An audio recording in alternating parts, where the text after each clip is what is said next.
bwabanga mama Bugingo dada mukyala mulokole mu Bayibuli omwo mulimu omukyala bamwita Jacobo alina omukyala gwe yagala n'ayanjula ewaabwe n'atamusiima. Bamutega enkolobe gyeri tayagala naye gwayagala ng'olina kusooka kutwala mukulu nolokola ki n'omutono yakagenda n'agamba famire kankomewo nkola ogwokubiri nkimu omukazi gwenjagala n'akomawo ogwokubiri n'akima omukazi gwayagala naye kyewuunyisa omukazi oyo teyawangala naye era Katonda yamana n'amuyita. So ebintu bya Katonda eva tulwanirira nnyo gantu nze njagala katika for instance ku mbeera ya Pastor Bugingo gyali ebyobugagga nze njagala omusajja ampa omugabo guno biki ninga tumenye enkyo genda gulya oba togenda gulya enkyo sookera macha n'ogufuna omugabo kooti ne bakuwa omugabo gugwo ne gutwala obulamu obwo ninze nzikiriza nti bwabanga mama Bugingo yakeera ku macha n'asabira omusajja we okuva mu bwavu omusajja n'akola byonna byakoze kati bagagga Katonda tasobola kulya z'amaanya ntuyo za mukazi musabi. Omukazi ayimira naganze nzikiriza mu Katonda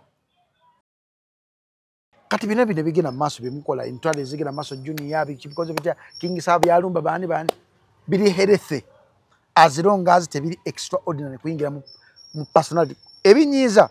wala omuntu sebe yavuma simanya yali Junior yavuma lili puzzle okuvuna kyenyigira abagana mulina olugero gamba wali omulema tamufunizawo ngalo mulimu ebintu byotasobola kuvuma muntu direct simanya olina olukindo simanya wali ovunda ebyo ebintu tebiri code for kwangu omuntu oyo taata Samuel somehow puzzle omulaba oyo puzzle avuma ebyaddala kubanga akodde mbulya mu buli avuma asobola okuvuma paka ankeera ku makya ayomba naye mulimu ebintu bitulina kwevuma kwange nkya tujja kwesanga nga tulina okwebongako naye ate nga omuntu yenna ayonoonye ekintu kino gwe Saimo muli abantu nga bana abakyonoonye Saimo kukuwaza banga nani omulala awo embozi mukati nani omulala awo mulinga nga bana naye era sibanenya because media ino okubeera bwetyo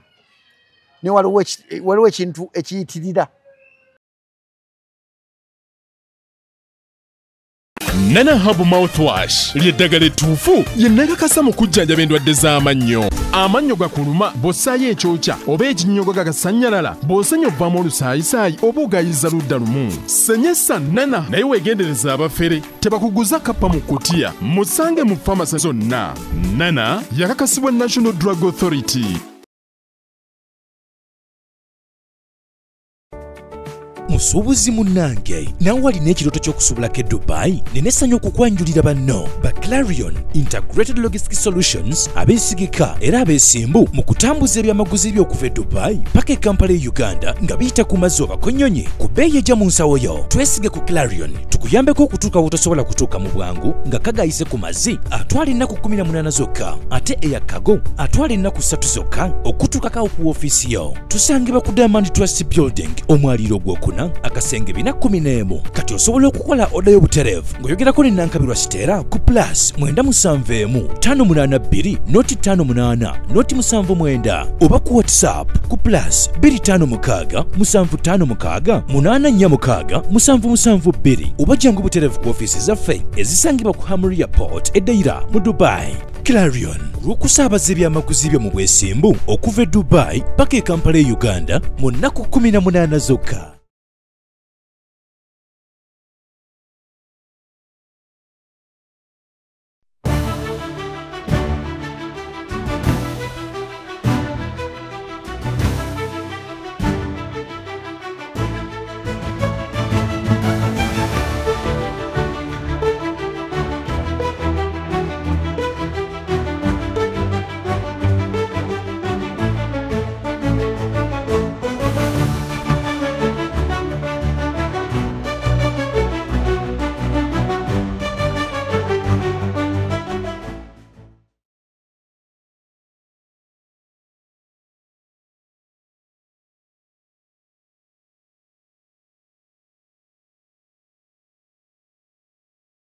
Kusema official njagala kubuuzaako n'okwebaza okubeera nga twegasseeko olwaleero subscribing ku mukutu guno okusobola okuba nga tofuna videos ezifaanaganako bwe ziti.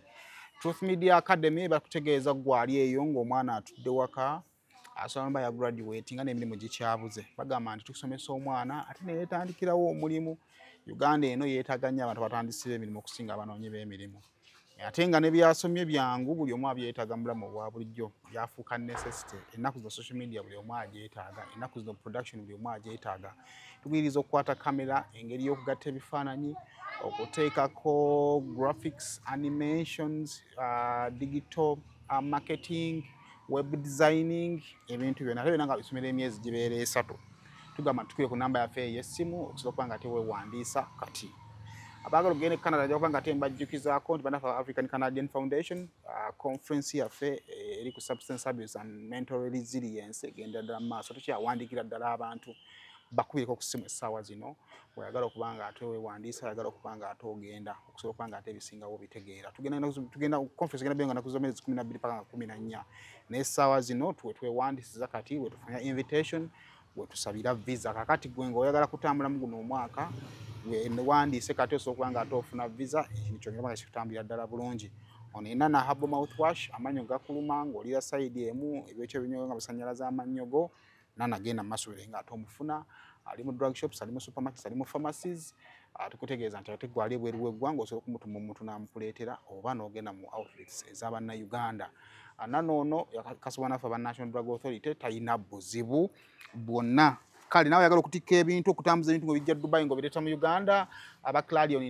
Integrated Logistics bakutegeeza nti ekyo baakimaze dda bakikola bulungi nnyo. Kaakati bakutegeeza nti gw'oyagala okutikka ebintu ng'oli Dubai genda ku Amuli Airport eddeira ojja balaba ali wano mu Uganda, genda ku Diamond Trust Building okujja kuba nga ate obafuna. Ennamba z'essimu ku screen okwo kweziri. Bakutegeeza ebigira ku nnyonyi bigira mu nnaku 3, eby'oku mazzi bigira mu nnaku 18 nga biri Kampala. Ebintu byonna bw'obitisse bwe bituuka e Kampala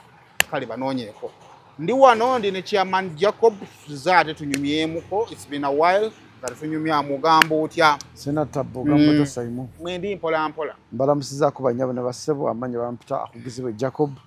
agakola ssente DJ Jacob Mutuuze kansubenti muri bulungi. Kyonna kiri kimala ne kiggwa Mukama Katonda bampera omukisa era katusayite video eno gye tugenda okukola oba gye tukoze eneekwatayo omuntu omu betunyiza tunyiziza bangi but end of the day mukimanyi nti that gye bayita art mulimu okunyiiza mulimu okusanyusa mulimu okukola buli kimu respect naye artist ebeeko gwekomako ekyusa obulamu bwe bigenda bitya newaba omu tetulina tabu just tuli eno badde envuga wali ebunnamaya nengwa ku kifaananyi kyekinene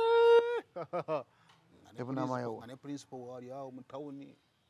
akakyali katono waliwo ebinene ddala ebinene ddala engamba bannaye sente beeno ogiraba just tuli mu kuyiga byabufuzi mwayi mulimu ebifo ebimu ebitaleetaga qualification nga ebirina kuguluminga becoming a good politician temutwalawo mpapula bwotwala ne mulimu kati bakansala tebatwala n'ataasoma ajja asobola okujja ne kati okutandikako 3 4 oba otwala just kansala ataasoma ateesa se bateesa naye kati abantu abati batininya batakimanyi ekyo batininya kati ogera okulaba abanna abaliyo abamu nga baasoma kati mu kanso yange mubaddemu abantu nga bonna abasinga obungi badde baasoma ataasoma waki tebakola nnyo ogw'okuyiga okuyiga ki ende bayigge twalinga tusoma nga bagamba namwe basoma mutyo bigendamu namwe basoma mutyo bigendamu olaba essaawa zino ogenda famire y'omuntu mugandi njega omwana wo gyesimba ku bavubuka nagamba mona nsagaolanze buzi bwenna ne politics buli bumwe saagala kintu kyakufiirawo nnyo zesobola n'okutyawa edduuka ery'omuntu so kyawe okozesa ekkubo lwakuba omuntu ow'omutima omubi alikozesa otya bwe mmanya nti Jacob wano mmusangawo ng'ate wa mutima mubi siddamu kuyitawo nze nsobola n'okuva mu kyokola bwe kiba nga nkukyayi ng'ate kikunfaananya kati problem gyena n'ebyobufuzi nti Jacob azze yeesimbyewo Jacob badde n'emyaka egyo Tajja kubugenda tu obuzibu okunoonyeza akalulu. Nze nkubuulira mazima. Otya. Omadde n'emyaka egyo. Kati jja kubunga tonda ngamba sayimo okunoonyeza akalulu ngenda kusooka kusaba sooka ompe. Biki by'okoledde abantu byemba nkola ki? Kati sayimo okutegeera nti omuntu omukulembeze akoze. Olina kugenda mu bantu n'obabuuza. Nze nakula bulala. Ola okusa jona tutte seminti ku ssomero. Naye ng'ate baŋŋamba olina kwekubya ebifaananyi. Bajja kukuba. Olina kwekubya ebifaananyi ng'owaayo seminti. Nembaga nze sikisobola kikole kuba nakikoze kulwa naye nga senfuma agenda wekubya ebifaananyi. Nze sisaba kalulu kulumbe.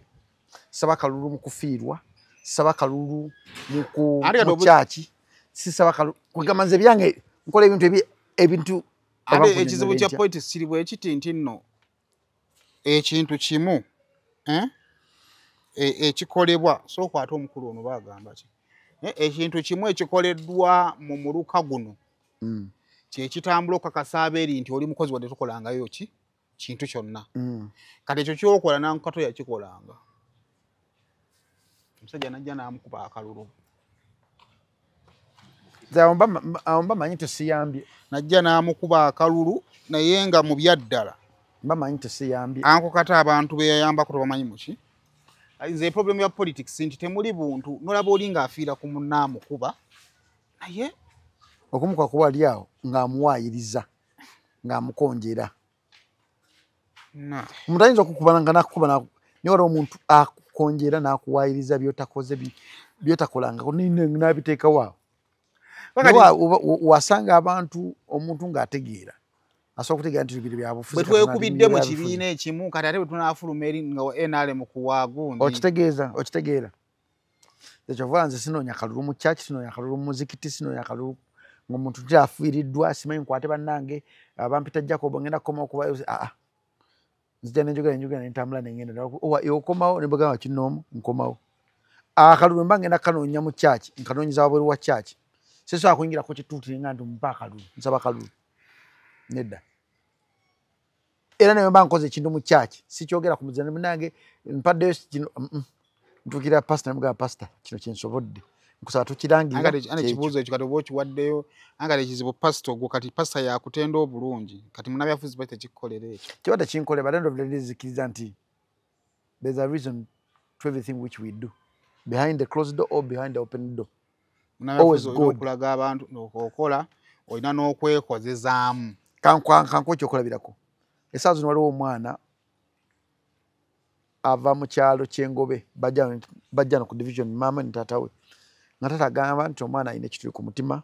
beetaaga kufuna muntu asobola bayamba eddwaliro biki ne mbafunira eddwaliro taata n'abula kati nze wenkwata statement eyo nenkwata ebifaananyi by'omwana ntandika omunoonyeza obuyambi politically kinkolera but munda mundi ng'omuzadde kiba tekinkolera kwankuba akafaananyi gati singa omwana wange ono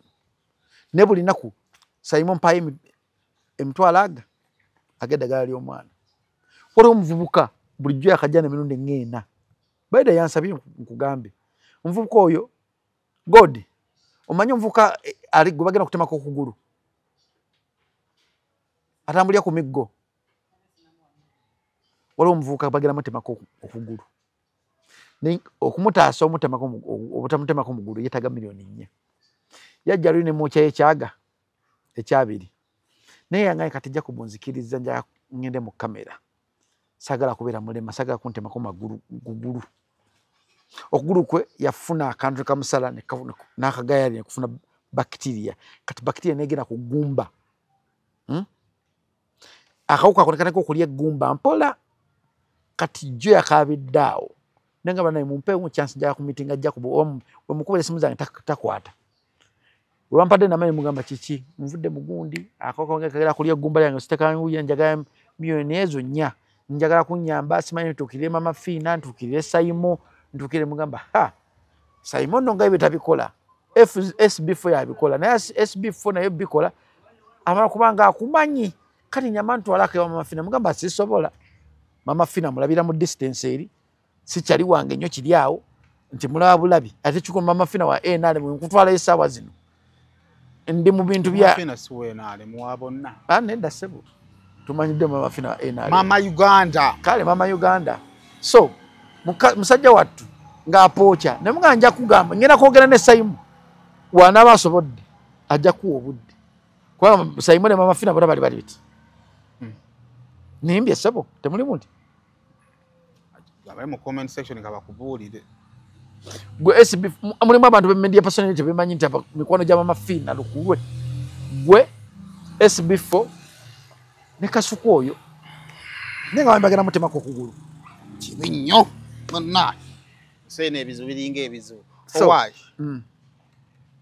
munywanyi waafaaki ani ensonga y'abaana twali tulowooza nti yava mu mawulire era yakomyewo yakomyewo of course mixed feelings zikyali nnyingi nnyo abamu bagamba nze kati nade nsazeewo guno omulundi nzije ttiimu baana pasita alabe ku baana be naye of course abantu balina buli omu olwokutukako nagaa Saimu tombuulira ishu za tata Bugingo zikwasa ennaku naye nga ffe abasajja tulina oziyigiramu abakazi tebalinga nga abasajja nti Saimu omukazi osobola omutuuza n'omugamba nti bebi omanyi nkwagala naye ebikolwa byo sibyagala nafunye omukazi omulala n'akikkiriza mu bukkakkamu nimbadde nsaba tusigaze kukola ki kukoza abaana baffe naye essaawa zino wetunira ekintu kya taata Bugingo oyo pasita Bugingo kyayingiramu abaana okuvuma taata waabwe kyayingiramu taata okuvuma abaana ne maama nekiyingiramu maama okubeera talina kyayogera kibi ku musajja tamuvuma naye wazira agamba nti ze siri willing muwaki divorce ninga ni asinga okafiiramu abaana bebasinga okafiiramu essaawa zino omwana buli watungula mu kamera nayisaamu eggaali taata we naye bikadde bambi wadde bikadde wadde bipya bazabuzza wadde bikadde Saimu entalo z'abazadde tetuli suppose tiziyingiramu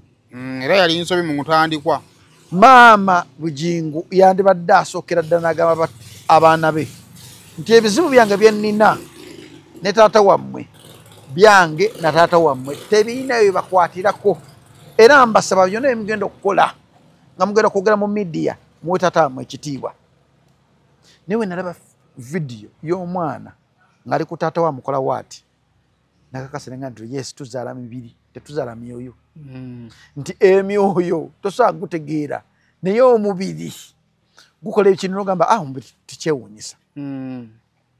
naye ekyokuyiga ekisookera ddala kyenayiga mu sitole ya pasita Bugingo nti omusajja nawaba ng'akooya atya ng'akukoyina oba wampeta akulekawo awo n'agenda anoonya omukazi amuwa essanyu ekyo omukazi yenna alina mu relationship kisuubire noba nga omusajja akeera kumakya n'aleeta ebintu bingi nnyo ewammwe nakukuba embaga nakola bw'aba akukooye ajja kukoowa akoleke mu nnyumba eyo akolemukoke mu Bangola agende atandika obulamu n'omukazi omulala n'enyiga ekyokulala nti omukazi yenna toyimiriranga ku magulu g'abiri ovume ebbaawo era tokkirizanga abaana bo okuyisaamu amaaso taata waabwe yesu bayinza okubuukawo nakyo naye Katonda Bayibuli egamba otyanga kitawo n'ennyoko ennaku z'oku nsi zo zibeerenga nnyingi yesu ayinza okuwangaala nina owangaala ne kaasi ey'enjawulo era n'enjega ekintu ekirala essente kyekimu ku bintu ebe kyasinza okwerabiza abantu ennaku gye babaddemu n'abaagala baabwe okitegeera era n'enjega ekirala nti n'omukozi asookeera ku makya okubeera nannyini maka kozi asobola okulya bosi essaawa yonna omukozi asookera ku makya okulya bosi essaawa yonna but nga ggwe omukazi okitegeera nti nno bba wange afunye omukazi omulala ku mulimu ogenda kuyomba ogenda kulwana kiki ogenda okukola ogenda kusirika ogenda kukola ki reaction yo nga omukyalo omufumbo ematalinga okutaasa entalo ezandibadde zigenda because abantu basunga teri muntu ali mu Uganda muno asookera makya n'akutuna n'agamba nti abo kati fena twogera ku pasita Bugingo naye ku pasita Bugingo gwe twogerako buli bulamu bwe n'abaana be nakwanga public figure ate yabuleese mu bantu naye yakwata n'abuleeta mu bantu ku kituuti ate ku kituuti ekyo kyabulabe nnyo omuntu naga bambi musajja wattu tebagala omukazi tayagala alabe ku baana be naye nga tuwodda mu nakyo sense omukazi n'owulya sayidi ye okola kutamanaga kisoboka Pastor Bugingo watuukira okulabirira abaana batali babe abe basobola no balabirira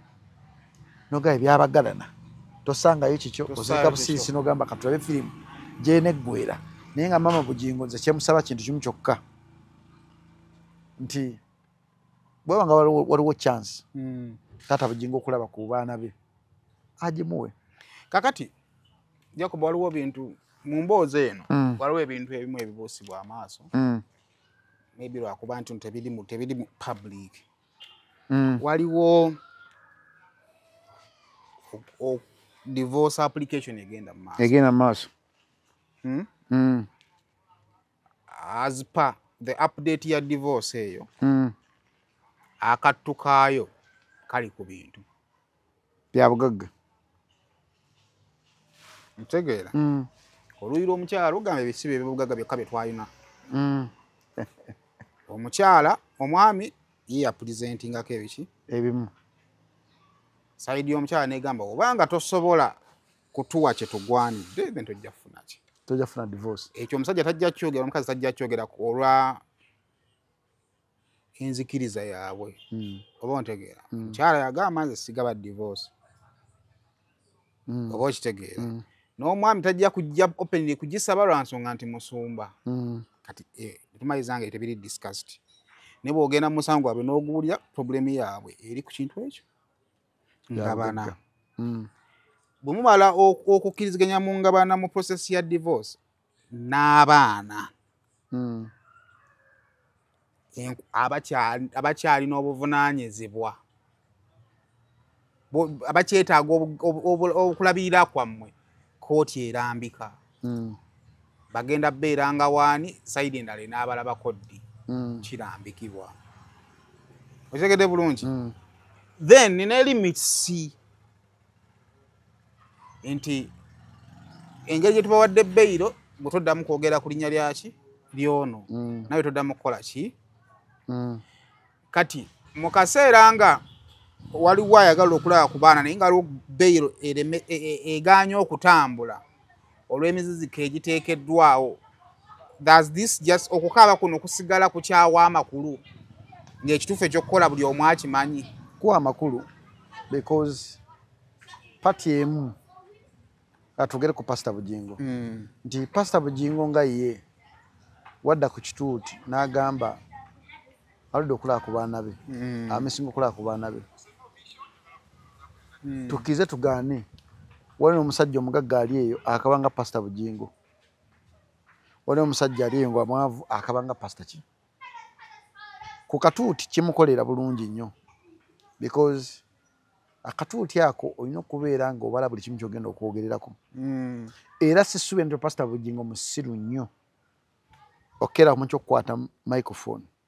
n'abikkula omutima gwe n'awuulira abantu abamugoberera ayina ensonga ki yakikoze naye kisinga okunnuma kyokka teriyo kyabugagga kisinga mirembe teriyo kyabugagga mu bulamu bw'ensi kisinga mirembe bw'obanga ddala omusajja omwagala nga tewamwagalako byabugagga siima akatono kakuwadde anti Jacob naye siima mu ddi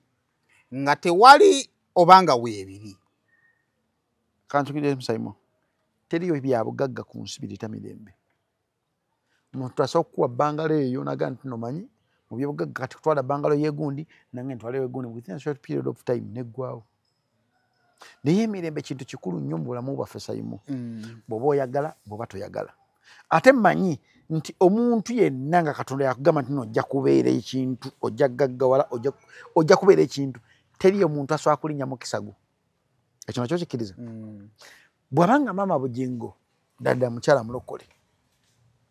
mu Bayibuli omwo mulimu omukyala bamuyita Jacobo alina omukyala gwe yagala n'ayanjula ewaabwe n'atamusiima. Bamutega enkolobe gyeri tayagala naye gwayagala ng'olina kusooka kutwala mukulu nolokola ki n'omutono yakagenda n'agamba famire kankomewo nkola ogwokubiri nkimu omukazi gwenjagala n'akomawo ogwokubiri n'akima omukazi gwayagala naye kyewunyisa omukazi oyo teyawangala naye era Katonda yamaana n'amuyita. So ebintu bya Katonda eva tulwanirira nnyo gantu nzinjagala katika for instance ku mbeera ya Pastor Bugingo gyali ebyobugagga nzinjagala omusajja ampa omugabo guno biki ninga tumanyi enkyo genda gulya oba togenda gulya enkyo sookera macha n'ogufuna omugabo kooti ne bakuwa omugabo gugwo ne gutwala obulamu obwo ninze nzikiriza nti bwabanga mama Bugingo yakeera ku macha n'asabira omusajja we okuva mu bwavu omusajja n'akola byonna byakoze kati bagagga Katonda tasobola kulya z'amaanyi ntuyo za mukazi musabi. Omukazi ayimira naganzi nzikiriza mu Katonda tasobola Katonda mulya mulekere Katonda era nze God forbid since mbakuba nga nze mama Bugingo ntawakala emmeme yange nemuga ntumanyi nze ku byobugagga n'abanange ogenda kumpaaki byo byompadde divorce yiyo tambula genda naye essala y'omukazi Saimu mulimu ebintu betubuusa abakazi balina amaanyi Saimu. Omukazi asookera mu makya n'akusabira n'obukwata omukazi n'omuteeka mu makaago n'obula okuzaala ne kugaana n'obula emirembe ne gikubula ng'olina ennyumba matiriwa naye ng'abantu bakulaba saa 9 ogw'ekiro oli mu kuvuga motoka nga totereera gemaanyi g'omukazi. Era bato bange bonna abaana ba Pastor Bugingo buvunaanyizibwa bwabwe obuteeyingiza mu ntalo za maama na taata era buvunaanyizibwa bwabwe okufuna blessing mu two parties ewa maama ne wa taata. Taata wabanga akabidde ku kituuti nti atudde okulaba abaana be nga gye muli mutuuse emyaka egitegeera mugambe mama tugende tulabe ku taata lumu tugende tusabireyo mukwate kuba mwenna mugende musabireyo era muve muwe ekimu 10 mumubuuzeko muteme mugende abatabalabye abakulabye sikyo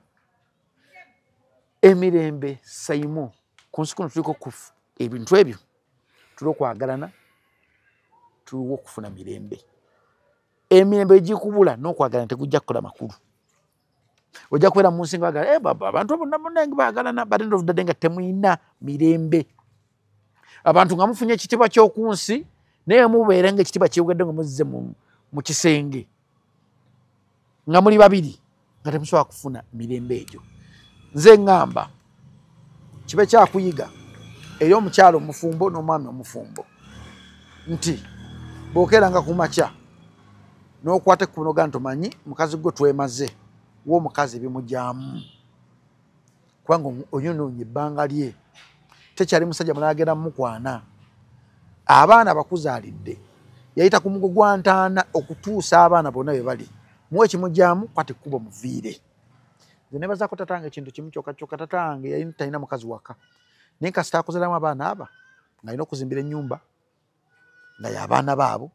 naawe bw'ogamba nti munne tojja kuddamu kulaba mubiri gwange ng'akwesonyiwa naye ng'akolekera ki ennyumba bw'onojja school fees ez'abaana bo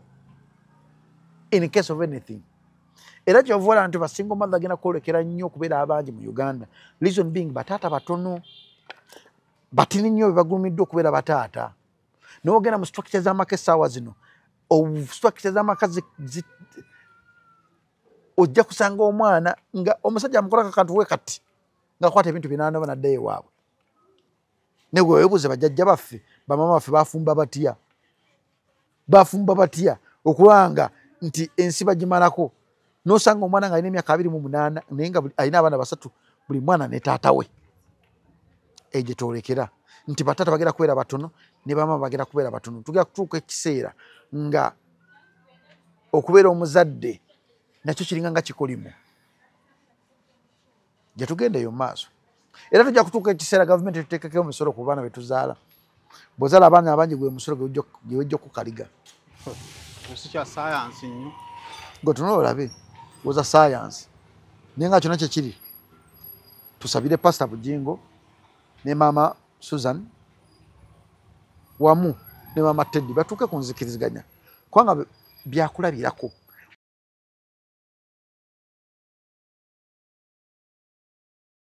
Nana Hub Mouthwash ly'eddagala ettuufu ye nnagakasa mu kujjanjaba endwadde z'amannyo. Amannyo gakuluma bw'ossaayo ekyokya oba ekinnyogo gagasanyalala bw'osenya ovaamu olusaayisaayi oba ogayiza ludda lumu. Senyesa Nana naye weegendereza abafere tebakuguza kappa mu kutiya. Musange mu famasi zonna. Nana yakakasibwa National Drug Authority. Ffe aba Rosemary Beddings tukuleetedde kalonda yenna ow'omu kisenge wamu n'ow'omu nnyumba. Rosemary Beddings tusangibwa Kasubi okuliraana ebitaala nga wakaviira ddala ku mafuta ga Rubisi ngadde Namuŋŋoona, oba otusange Nankulabye ku branch yaffe empya okuliraana Cheza Hotel. Tukuleetedde kalonda omuli bed covers ez'omutindo, blankets ez'omutindo, suitcases ennungi, amasuuka amalungi, neti mu buli size, mattress protectors, kuno kw'ossa emifaliso egitalumya mugongo, ebitanda eby'omulembe n'ebintu ebirala bingi nnyo. Tukubireko ku nnamba z'essimu 0701 77 59 71 oba otusange ku branches zaffe ez'enjawulo e Kasubi ne Nankulabye, ate nga tuderivaringa Rosemary Beddings, your home of comfort. Kutali kintu kisinga nze n'omusajja yayagala nnyo Pastor Kayanja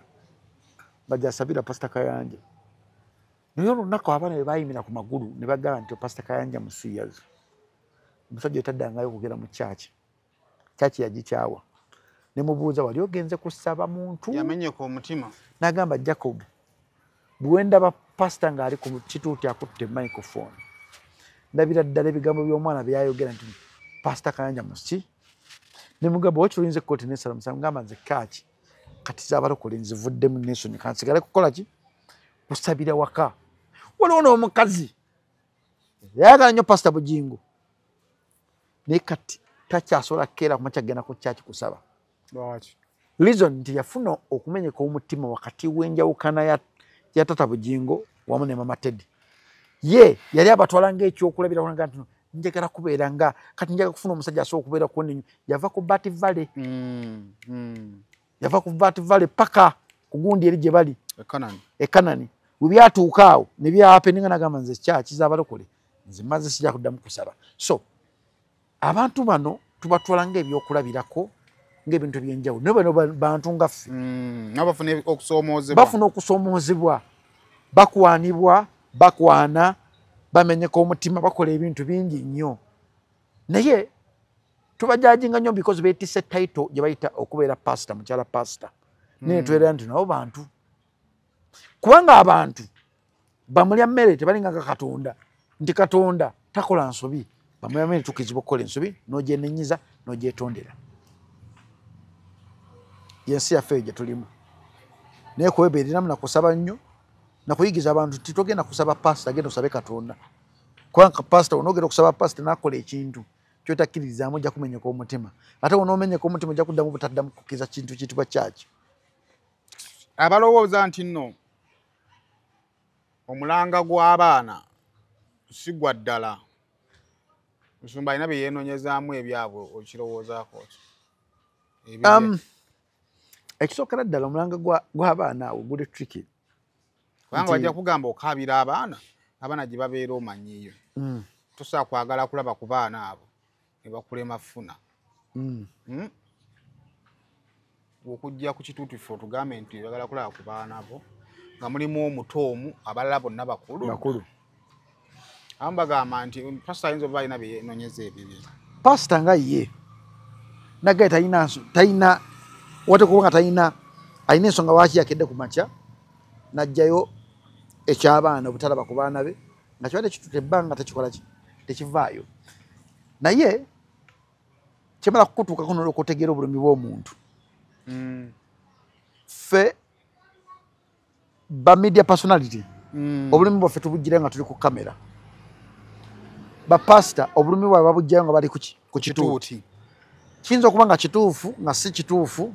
ng'akyogedde alina obulumi oba ng'akyogedde alina ekintu kyayisaawo n'ekikubo kimyewo just akomezzaawo omubiri ng'omutima guli wa muntu mulala just akomezzaawo bitundu byakyama ebitundu byakyama n'abikuwa naye ng'omutima guli wa muntu mulala kyekintu kyasinza okubeera ekibi okubeera ng'oli mu mukwano n'omuntu naye nga wasigala kwegatta naye mu bitundu byekyama naye ng'omutima bagattirawo ne bw'otakigira nnyo ne bw'otakisoosowaza nnyo ge mazima ekyo nolina okiteeka practical abantu bakitegeere muno mulimu omuntu ali mu relationship saa zino nga ebitundu byekyama biri kukuddaabirizibwa naye ng'omutima gwe gulina gye gukabira ennaku endala ng'agenda afuna essanyu ly'omutima wantu awalala enaleeta kinakunaku weewaddekawo mu mukwano ng'omuntu omalamu kakabukasi n'okozesako ne ku malusu nova ne ku malusu n'okozesako buno baby obuyita baby oil manya omuntu takuliyo tali kubeerayo aze wuwo just by the way bwotyo omuntu omukakabukasi bweyingera mu bulira kuba omugongo wakati ateekawo omwana temukyalina kakwate wadde nakamu sex wakufukaamirira sex yafuuka nti omwezi mwegattako mulundi gumu nga omanya nno nti ebintu gye tugenda relationship yatuuka ekiseera yavaawo dda eri ku kintu kyayo kirala ku bye twalabako mu mawulire ffe nga tulese eby'omunda pasita akoze ekimala ku bye tulabako kulaba abaana pasita bwe baba nga baali banyiize ebitundu 5 ku buli 100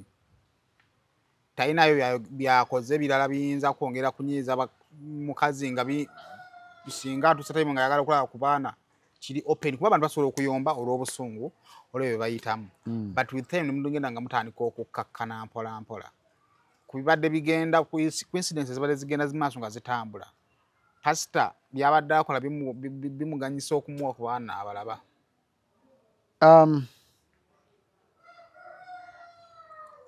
Saimo okubeera maama kirabo maama yeerekereza maama amenyeka mangu maama aba mugumu nnyo maama mulimu ensonga zatunaga kati n'ensonga kanjijjewo kanjitegeeze naye si buli mukazi ntino maama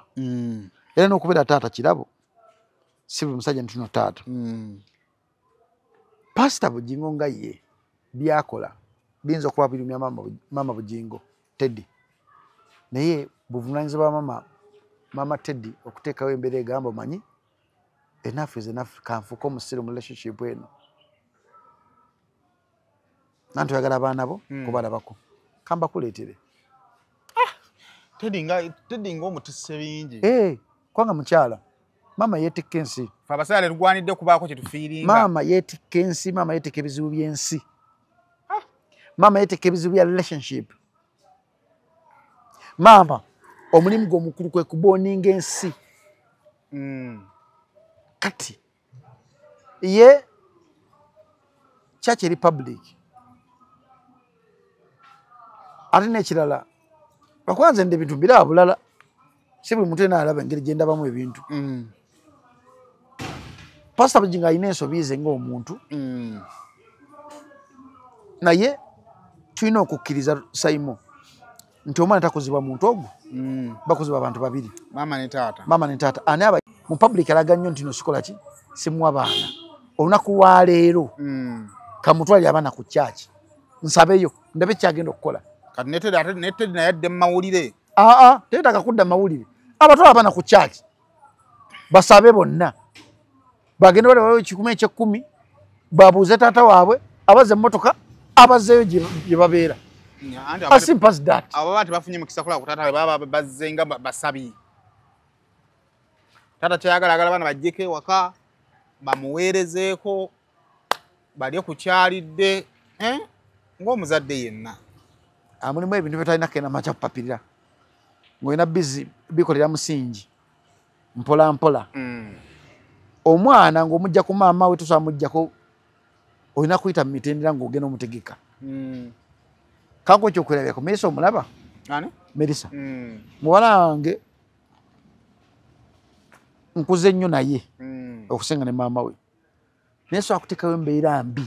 wakati wange ne mama we era mugamba omupiira guli ku side yo weyagira okulabira mama wo wonna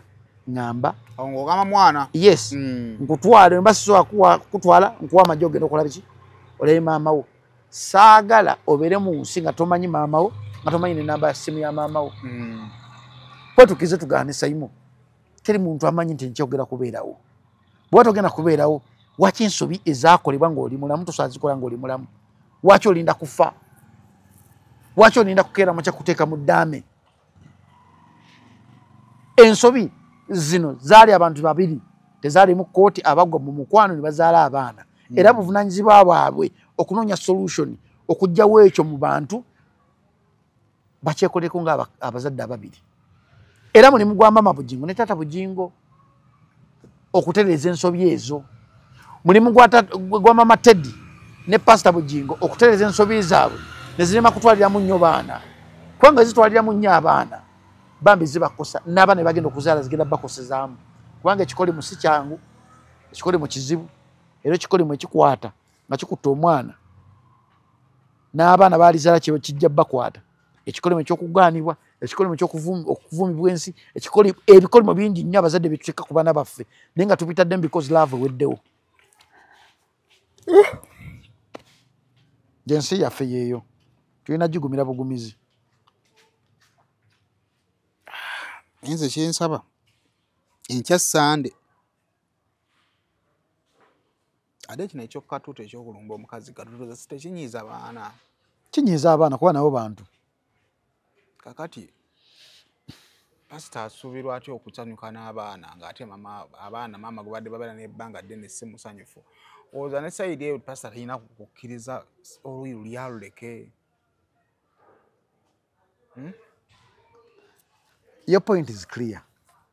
naye nyongera okujjukiza tulina force za mirundi ebiri tulina force y'omukazi omupya ali mu maka bwe tulina okulaga ennyo nti tetukyetaaga bikwasagana ku ki ne tulina ne force omukazi n'omwana n'omusajja emyaka 7 era ng'okyalimu okutya nti omukazi omusajja oyo tannatereera oba otyaki abasajja bakola akaddannyuma okamanyi akaddannyuma ka tabbu olwo akaddannyuma kolaba akasoboka naye kandi kasoboka akaddannyuma ka tabbu nnyo abasajja tusobola okukola akaddannyuma anytime ne tunogaa ntumanyi buzibu ki kuba omusajja ganze omukazi asobola okugenda nze kyakwagala ye akyamwagala gwe wankyawa nze naye nze nkyakwagala wadde okoze ensobi byonna byonkoze emyaka bisigadde tusobola biteeka emabega ne tukwasa obufumbo bwaffe ne bugenda maaso nsigala nkyakuyita taata w'abaana bange kati okiba bwe kityo nakkiriza naga ntumanyi kati Teddy aveewo oba Susan aveewo ffe tuddiŋŋane Susan talina gy'alagana mu byekisiru byammwe ebyo nabe watya ati walina wajja kutiira mulimu abantu bangi nnyo essaawa zino nga yerekawo omukazi nga yalina buli kimu n'amamanyi omalako kyawa mukazi oyo gw'oyina nze sikulinako tabbu komewo wano Susan yatadde mu pasita obimanyi omugamba agende naye nga kyonna kyekiri nfune ekyokuyiga mu ngero z'abantu abali mu limelight mukazi gwe yonna gy'oli tokakanga nga laavu eweddewo ate mukazi gwe yonna gy'oli ebizibu by'osanze n'omwami gw'ozaddemu abaana tubiteekanga nnyo ku baana nawe musajja gwe tuteekangawo bridge wakati w'abaana ne maama waabwe tugende ku kiralo kaakati wiiki eno eggwako tubadde n'okwerumaŋŋana ennaku zino okwerumaŋŋana mu bayoutuba n'abamu likulinga ng'okwerumaŋŋana kati nadde ndi awo nga nabadde tyagamba nti ennaku zino kati omuntu yajjanga ku Saimo official okulaba amawulire ajja kulaba Luyombo ajja kulaba Saimo ng'ayomba ne Jacob ajja kulabako Saimo nga yeewozaako ne gundi ffe ku sayidi y'akantu kitukolera kozi tubiyomba abantu ne babiraba ne tukola ssente muba mu bisetinze aba biba bya ddala ebimu biba bisetinga ebimu bibeera bya ddala bira ne bibanga ebyo kati olutalo lwa Lili Puzzle ne Junior lwa ddala luba lusetinge lwali lwa ddala ne luggwa olutalo lwa Lili Puzzle ne King Saha lwa ddala lusetinge lwali lwa ddala olutalo lwa olutalo lwa Puzzle lwali lwa ddala olutalo akasuku nani awo ani yamulumbamu awo yali ani yamulumbamu awo Junior lusetingerwa ddala Junior yabadde munyiivu si lutalo yabadde munyiivu yabadde munyiivu abantu abakolera abamu banyiiga bali ekizibu kye tulina nti nno fe tunyiigira wetukolera nga naye bw'onanyiigira n'omuntu okatale ne muyombamu awo naye tegeeza nti nno ku kyalo akuteeba bateeke ku lisiti y'abeewalana nange nadde ndi awo nga ndaba Duncan kyali wange alina musajja wo gutagala njogereko ambuza ekibuuzo kimufaaki ne Jacob musajja azzawo nayogera obulimbalimba nembuza Duncan ne Duncan namukubira nasimu gana ne Duncan nga bw'oli otama nga bw'olya otama nga kyo kyovunaana Jacob nga kyovunaana na Duncan nti Duncan yabuuzizza President wa Ningina mufaaki ne Jacob President wa Ningina n'akwata omuzindaalo n'agamba Jacob oyo yali munnaffe nga tutambula naye Jacob twafuna obutakkaanya ng'alina sho gy'ayagala ate nga sho gy'ayagala njiwadde omuntu omulala nemubuuza Duncan awo omuntu omutuufu yandibadde agamba tekyali bwekityo Jacob si yali ayagala sho omuntu yali ayagala sho yali ambassador wa Big Talent ani kakati kyokoze ensobi eri emu singa tugambe ndi mukola sho ya profile ya Jacob wenkubuuza ekibuuzo ky'olina abaana bameka mba mutuufu oba mukyamu oba mutuufu lwaki because that is your life why experience yo na buli kimu ekyo kubeera ku record nebbanga lyempagaddeko naawe olina abaana bameka wangi ebbanga lyempangaddeko naawe public wagiwa abaana bameka public nagiwa omwana omujja gwemanyi baida nagiwa abaana babiri omu ali South Africa omulala ali Melissa si be baana babiri nze mbadde nkimanyi kubanga okyogera bweki lwaki nziramu kikubuuza because buli media personality alina audience ye enjawulo yesabo nkikubuuza kubanga osula okubanga eitho yagala kutereezaamu sobola okubanga nasemba okujja nga abaana nina abaana bameka babiri kati mpezewo okusatu naye munejere ngamba negamba nina abaana basatu kogwe ye lwe nasemba okwogera naawe baali bameka basatu nentakaza nti munange nali ndi awo my girlfriend mu high school najja n'omuki n'omwana ngamba nti munange we nabulira I was pregnant naye nga saagala kwonoonera gwokole ki naye nali buto omwana yeki kati mpadde ensonga lwaki bali abaana bameka kati gundi gwovunaana asobola okuba nga yeeyina emboozi gyakola ki gy'amanyi naye ng'owaama buli kimukakatako okubuuza ekibuuzo ate n'aweebwa ansi yandibadde agamba kati oli amala kukugera kyeyayogedde namugamba ate Jacob agamba nti si yali akayanira sho ani agamba olwo Duncan abuuzizza ekibuuzo akibuuza oli si yali akayanira sho omuntu yali akayanira sho yali ambassador Big Talent bituufu si bituufu because Simon kyali kinvumya kwekera kumacho kulwanira ani ambassador Big Talent nali serwanira ko nganze wali mu lutalo nga lupangise nali mu lutalo nedda si terwali lupangise nali mu lutalo lwakera macha kutereza nsobi zaffe baliida eri ba junior nedda sebo tegwansinga olutalo lupangise lwateka manyi wegatyo lutya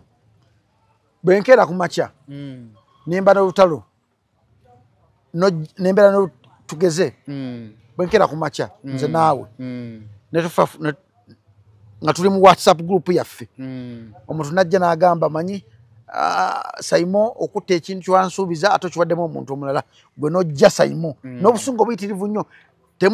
noyogera ebigambo binyinya ebyokuwemula byana nobiteekawo awo nze nyine ngamba naye Saimo lwaki ate oli wakugambyeku ffenefena otutwaliddemu lwaki tolumbye oli personally n'omugana naye gwe gundi lwaki okoze ABCD dani ffenafenna abali mu group eno otugamba nti tumala kuteeseza okitegeera kajambo taata kabakadde tumakulonda kwa bakadde n'abavuka kwe kugenda maaso n'abalema kati abanuufu b'NRM kireka ba NRM abo kubanga bakulembedde yeesimbye ku LC3 ku NRM card yali akutte ensawo yeesimbye ku ssentebe ya LC3 nga muvubuka nnyo muvubuka wa NRM so all in all Saimo mulimu abantu ba media abali mu Uganda muno nga content gwe bakola mupange bupanzi ngekyo bafani balina okimanya ne bakritikisi abalala balina okimanya nti entalo ezisinga obungi ojja kwekanga nga entalo mpange ng'entalo njiye because vibe abantu kyebaagala kyekyo njiye because industry eri plain kati kweteebereza mubaddemu Bebe Cool album kyekyo ekibaddemu badde wakalo Bebe Cool album nefuuka Bebe Cool album Diamond Platinum simanyi Koffi bikoze bitya okitegera industry ogirabira nti mulimu abantu bangi nnyo naye bali creative okuddiza eri society n'ogiteeka ku nkenke batono kati sigaana YouTuber yenna oba blogger yenna keera kumakya kukola kyonna kyakola okiguza abantu audience ye as long as tekirimu kuwemula kuvola baana kuvola family sikinako buzibu nokera kumakya nokolera video envuma sikuinako buzibu nokera kumakya gajja no kasitolo tankwatira ku Melissa kasitolo tankwatira ku ddiini ku kika ku maama wange ebisigadde kola bina byagala nze osobola wadde mbe kola video n'ogajja ku kino era nakubidde danga naye negali ne dankani bweba kwokya olabika bubi nnyo tosobola kwogera mazima yatuse butirisi n'aseka nimuga ati yandibadde ggwe amanyi buli kimu kyonna ekyapeninga anda yazenga wa mawulire hapana hiyo owamawulire tolina kubeera side emu interview gwe wagirabyeyo owamawulire interview wagirabye talina kuvuganya interview wagirabye waliwo kibaita interviewing ne interrogation oba interrogation abaina kyayagala mu interview ayogere kagolo yagala amukwate amuteeke ku kikaliriro si ku kikaliriro oli bwayogera obulimba yogera nti yogera mazima nti omusajja alimba kubanga mazima ogamanyi kyekirina okukeera kumakya nga ndaba njogera nimba ate nzikiriza nimbe audience yo saimuli wadde noganda Jacob oyogedde olimba awo ko wali okyogeddeko nti Jacob oyogedde olimba nimbye ani nene bwendeta nondemerako nga nkuleka kasanze mba mpadde disclaimer sekategeddeako bwenzija nenkugana nenpa disclaimer ku kyoyogeddeko bw'okiremerako nga gwe nkuwa omukisa nga omalayo ebyoyogedde kubanga makimba nakuleese bwe mba njagala kwogera bituufu ku sayidi yange nga tebivuganyiziddwa nze nsobola obyeyogerera buli bw'oleeta omuntu ku pano oba oyagala kufuna ndowooza ye kakati abantu balina kugatta omukulu yayogedde naawe byoyogedde kati netufuna onye omulamuzi kati waki omuntu akera kumakya okunyigira endowooza yange kati esobola obbeeyo kikiba obbe kikyamu obadde ogamba wali olwaniraani ambasadani diiro ambassador Big Tali kati gotwadde sayidi yo ne Kenza twale si kati alina okusala eggoyo omumanyi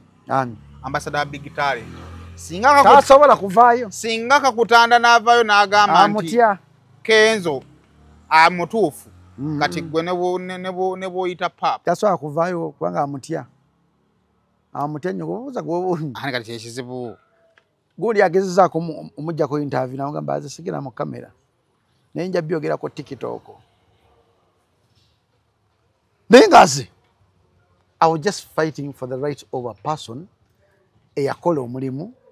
nga yetaaga kumuddiza. It was like that. Kati bino bigenda maaso byemukola entwale zigenda maaso junior because bitya King Saab yalumba bani biri healthy as long as tebiri extraordinary kuyingira mu personality ebinyiza wala omuntu sebe yavuma simanya yali junior yavuma lili puzzle okuvunda tata ngwabuza tata ye tata kyenyigira abagana mwino rugero gamba wali omulema tomufuniza ngalo mulimu ebintu byotasobola kuvuma muntu direct simanyi olina olukindo simanyi wali ovunda ebyo bintu tebiri code for kwangu omuntu oyo taata somehow pazo omulaba oyo pazo avuma ebyaddala kubanga akodde mbulya mu buli avuma asobola okuvuma paka nkeera ku makya ayomba naye mulimu ebintu bitalina kwevuma kwange nkya tujja kwesanga nga tulina okwebongako banerovudadde onvumye ekintu ekiri pasoni n'omwana wange kyajja okulaba enkeera ng'akuze naye ate nga omuntu yenna ayonoonye ekintu kino gwe Saimo muli abantu nga bana abakyonoonye Saimo kukuwaza banga nani omulala awo embozi mukati nani omulala awo mulinga nga bana naye era sibanenya because media ina okubeera bwetyo ne waliwo ekintu ekiyitirira nga kisusse nova ku lutalo no nodda ku luli ekiva nze mbeera n'entalo ntono nenziggusa kana lutalo lwa album lwendi ku album wendumala nga ngenda ku lulala album nungi nnyo album nyina kasinza okuwuliramu omwaka guno olutalo lwe luliwa ndi mu kuba album egere mu mubiri omutuufu eve mu mubiri omukyamu okitegera bulungi nnyo oba tokitegedde ndi mu kuba album eve mu mubiri omutuufu eve mu mubiri omukyamu egere mu mubiri omutuufu omubiri omukyamu gwe guliwa just njogedde bwogezi bwendi yendowooza yange buli muntu alina enkola ki endowooza ye wakakati bwe kyemusanya oli ku Revance Psychology anti kati natuwulira gwaki katokiza mu ndowooza yange waki aganzikiza mu ndowooza yo oyagala kugamba nti albamu y'omusajja mbi abawagizi be bajje mwefuule nga abakuvuma abantu bagende bagiwulirize nembaza na abaana ba social media balina obudde bwebyo abawuliza albamu ya Big Size gye bali eyo tebeetaaga kyakaali wammwe abantu balina ssente zigenda biraba era bakoma singa badde ku YouTube bantu badde bagiwuliriza dda naye eri gyeri tebalina nakati kikyoyisaawo tibino byemukola tebigiyamba ebiriwa fe abaziwuliriza balina kadi zetusobola ogiramu bweti netuteekayo netuwuliriza tetwetaaga mmala wuliriza gwe ng'ogikuba oli ku ttiimu ya Bebe ndi ku ttiimu ya Bebe promoting album promotion si yaje the promotion eyaliba nemwagira album tebabiraba kale kugivuma kuba yo nnungi neri mubiri mukyamu akati akakwate ako kikyoyisaawo sinakutega kikyoyisaawo kyempisaawo nti muli mu promoting album ya Big Size ekitali kibi naye kati just nze mbalabudde nti Jacob Otamalira biseera muwe mula Saimo bagamba tumala biseera kumpe mula promoting album kyakola kyemukola lwakuba nenga yo album yo nnungi mwe baba wadde kyemusobola abanafu muwane kati buli omba mu busobozi bwe akonkagadde baade baki buli omba amwade kyasobola mu busobozi bwe barwane omalirize obeera ku social media nolaba embuzi ng'erwana n'embuzi endala naye nga tebamanyi nti bali ku ttiimu emu gye balwanirako nakuvuma nakukola bwati naye nga tamanyi nti ye era ye tamanyi nti kati ono gwavuma era kiba balumwa nnyo okubanga gobadde ovuma nnyo ate musanzire mukamawo nga munyumya ate nga bwe mumulabira mu gurupu ti gurupu tugenda sisinkana omukulu ku ssaawa eziti nga gwobadde ovuma musisinkanye ogwo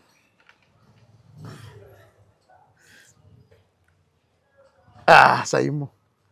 kansirike nenga kiro kikiri mwanze wembandi mu bintu nfuba nnyo okulaba ono gwendika ali ku ttiimu gye tuwagire album ya Bebe Cool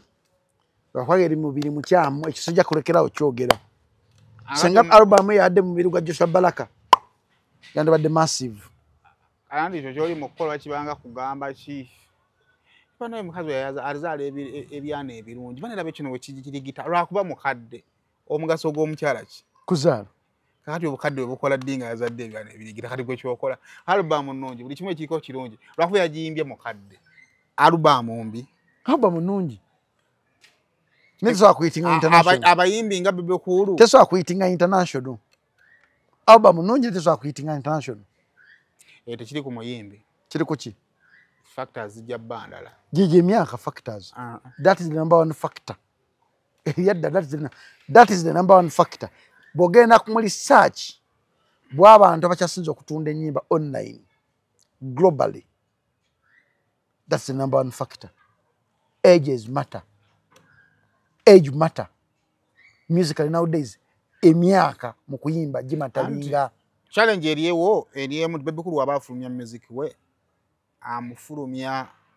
ku competinga n'abaani amukufulumya competinga n'akatale k'ensi yonna aka Africa anti naye nga akatale k'ensi yonna aka Africa nkugamba kabayimbi 5 bora bali mu 35 asembayo kubeera omuto ali mu 20 something nakola ekintu kimu nti all time bwetuuka nga ku ndongo waliwo abayimbi abatunda mu kaseera ako okitegedde naye saa zino Two-Face asobola okufulumya album neekola wulirayo wuliriza tolimba nsi wuliriza tolimba nsi efaanana ngeri ya Bebe Cool ani wulirayo tekola bulungi Two-Face asobola okufulumya album neekola n'afuna tour around the world naye tajjawo bayimbi baliko mu kaseera akewa e Nigeria kikimu ne Bebe Cool kyakola ki kubanga the likes of Bebe Cool the Two-Faces bebaani tebannafa bakyakola endongo musical ebintu byakyuka kyomanyisibwa ekitwe kirina okubeera music yakyuka nti music age matter bwogenda e South Africa abantu bakisinga okutunda baana bato siga nti ivon kyakata kyayimba ayimba tebafa ne batuleteyo abalala obalekerawo okuyimba batuleteyo abalala basobola okubisana ne bano abali mu myaka 35 gwatebeza nti album ebakubanga mutabani wa Bebe Cool yagiyimbye w'emyaka gyayina egyo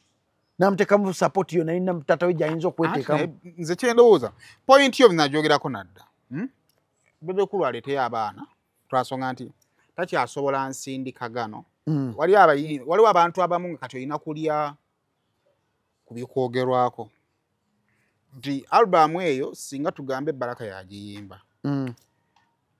musobola omuteekateeka nemugenda nemuwa interviews ez'enjalo ku international TVs ne wano naye nga buli omunyumya ku interview ebigambo birina waliwo Bebe Cool yes 5-6 kuona wano saimu kuona wano ekyo sikirinako buzibu nekye saagala kukkiririzaamu ti Bebe Cool ng'omuyimbi akyaliwo ekyokuleetayo omwana omulayiitiizo asobola omukola ki omuleeta naye ekifaananyi kya album tesobola kutunda Bebe Cool alina class y'abantu abaamuwulirizanga okuva ki edda ayinawo n'abasobola omuwuliriza mu mulembe guki as a musician ayina obusobozi okusigala nga abukola endongo azina osigala nga akola ki obuzibu bwammwe buli abantu wamu kati mwagala keera kumakya kukeera babulya kintu kya mazima matuufu yes abayina abantu kati naye kyetumusaba nga ffe fawamukkiriza muti alina talent atweteyo abantu abalala ekibuuzo abantu bebbo tebali entitled kufuna quality ya waka kubanga n'abantu bebaagala owulira Bebe wabeera n'ennyimba 2 omwaka nabeera n'ennyimba 2 nakola tuwaze simu inako obuzibu omanyi kisinga okunnuma ngotuna band music njago mpeyo abaana 5 kati abayimba band music sawa zino 5 omwana w'amaaso Jovan Luzinda oyo omu ali active Jovan ageza oyo omu njaga 5 owokubiri twanto banoonya bunoonya naye nga tebadde egindi tukyabayina ne studio baziina ne tebafuddeyo nnyo okulaba nti bataasa lutaaya yakola ogugwe oguliwa kuba bonna baliwo abato bonna babe but the rates at which they work gyosobola okugirako naye Baluzinda Muggo Namiro bonna abona baana balutaaya bonna nze ekinnuma be bantu nga ba Bebe Cool be bantu nga abakola kadongo kamu be bantu nga abaleeta band music obutalwanirira nnyo kuba nti Uganda ebeeramu emisingi egyo omwami wakibana abasajja b'ebyobufuzi bakwata ne bateekawo akalulu kaba youth ne bateekawo akalulu k'abakadde balaga buli muntu yena ali important mu system naye ba youth bano bamaanyi nnyo gye bujja mu maaso Uganda gyeraga ekyo kiremedde okutegeera abayimbi b'e Uganda nti obadde onojaza asobola okikola ewaabwe nga Diamond Platnumz asobola okikola nosigala ng'akyali active mu kuyimba waki gwe mu Uganda mukikola mwe tekibaluma nti omusajja kuva eri n'atwala millions of money n'azitwala mu nsi ye Tanzania nga mulinganga nti temulimu omuntu asobola kubulandinga nga superstar naye nga bane tusupportinga album ya Bebe Cool album nungi lwakubanga eri mubiri mukyamu byonna tujja bigumira nsonga nno nkulu nsonga nkulu nsonga eyo nkulu nsonga nkulu ensonga olaba Koffi Olomide we yaleta Fally Ipupa yasooka n'addiriramu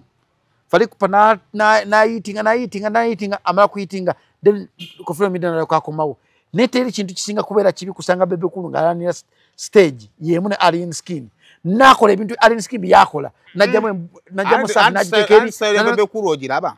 Bebe Cool has been energy king wakalya energy king era tajja kunyuma wanaalekerawo okubeera energy king nze Saimo byakagattiko bulungi ani ebya energy king biveeko mwe muzize ensi yaffe nze Bebe Cool bw'abaatula n'abaana babagamba simwagala kati nzino kyenkuwa it is my honest opinion ensonga yange eri bweti Bebe Cool n'abantu abaagala Bebe Cool they deserve content omulungi nga bwe yakoze which is okay ekitegeeza Bebe Cool wabanga ssente z'ateeka muno ng'akyazirina asigale ng'azikola ki aziteeka nga byazitadde mu ki mu alubamu eno by the way alubamu ya Bebe Cool ogiryako for the next 2 years atya kikali nawe bulimba yafulumyako lwa Joshua Baraka saaza naso tuwa audio ya Joshua Baraka after 3 months natuwa video ya Joshua Baraka watuba tutukalinga mu gw'omwenda n'atya ODM tuba mu December n'ata video size nyimba mmeka otegera bulungi neguli nti kubanga ano consumption y'abantu ku ogendo owulira okustreaminga music tennakula nnyo ekyo nze Bebe Cool kyakola siki bwe tukkiriziganyiza wali wamu nti Bebe Cool we need the same energy nga gye weeteekamu kubanga obusobozi obukola ki oyina you also ofuneyo abaana obateekemu the same energy nti kati alubamu eno yanditambudde nnyo ng'oli kabla because Southern Bebe Cool is a businessman is a father jajja ate mwami wa muki katakyasooka kugenda ng'azunga ensi yonna nti ali mu biki nti naye Bebe Cool waatatuuse abeerawo n'ambasada nti waliwo omuntu ajja owuliza oluyimba lwa Joshua Baraka agambe the song is nice wakati mu mboozi agambe by the way line eyo eriwo nali sigenda giyimba but Uncle Bebe Cool said the better line is this kakati oliyo awuli Uncle Bebe Cool n'agamba who is Bebe Cool n'agenda okusanga ng'ate olinayo ne album endala ontegedde bulungi so kati nze kyokka kyenzikiriziganya nammwe nti the same energy ate is a businessman because Swangs egikozeeko ne tukiraba tesobola leeta abayimbi ale ne bakolamu ki sente nti kikuyambako nti of course saazo nga ngambe nti is energy king naye na time wajituka kati nga takyasobola bikola kati namulabe mu Los Angeles nga yambadde ekinu believe me 10 years from now jatuka time nga linzo batakyagala kikola kwagira ajja kukkiriza bagana gera basi zaala awedde emirimu kati naye mu kaseera ako omubulamu akyalina okusigala nga ali relevant ng'omuyimbi kakati yeetaaga awamu nga waatatuuse waliwo abamutuukiramu nga wabeera Jamaica kali oluyimba oluvuga omwana bamukwale bamu international interview Jamaica mu byonna mboozi zonna zanyumya either ayogera ku Gagamero ayogera ku Bebe Cool nga either Bebe Cool ya arranging oluyimba oba yalu directing ni waba teyabikoze we script you botuka ku interview you need to talk about isawo Gagamero oba Bebe Cool oba ontegeera bulungi kati ekyo kikuyambako okukendeezaako wano wogenda kwa kati Bebe Cool naso bikola ebyo ani kati twamwegayirira dda that would be the best advice ze gyensobola omuwa nti katola Bebe Cool is beyond a level of okubeera n'abasajja bamutambulirako muwolereza nsobola okujja n'enkuwolereza naye kirina okuba nga kiva ku ntobo yamuki yamutima sikuwolereza kubanga ku mwezi bansasula amanyina okusasula he has a team yaba blogger agirina naddala ba TikTok agirina which is okay for his promotion naye kyengamba nti waliwo time bw'otuuka omanyi nti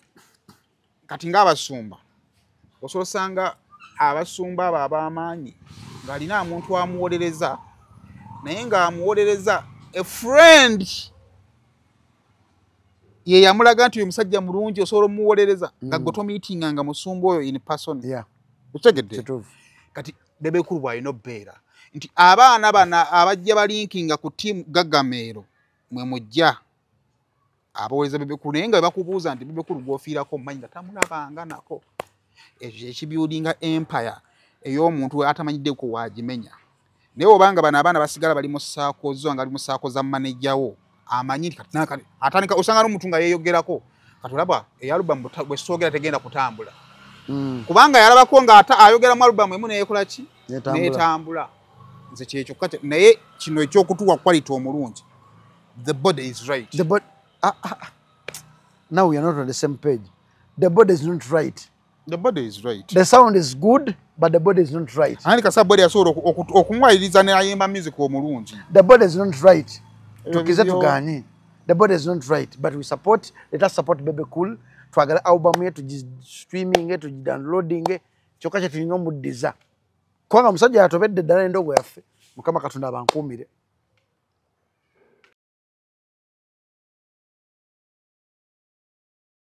Nana Hub Mouthwash lyeddagala ettuufu yennagakasa mu kujjanjaba endwadde z'amannyo. Amannyo gakuluma bw'ossaayo ekyokya oba ekinnyogo gagasanyalala bw'osenya ovaamu olusaayisaayi oba ogayiza ludda lumu. Senyesa Nana naye weegendereza abafere tebakuguza kappa mu kkutiya. Musange mu famasi zonna. Nana yakakasibwa National Drug Authority.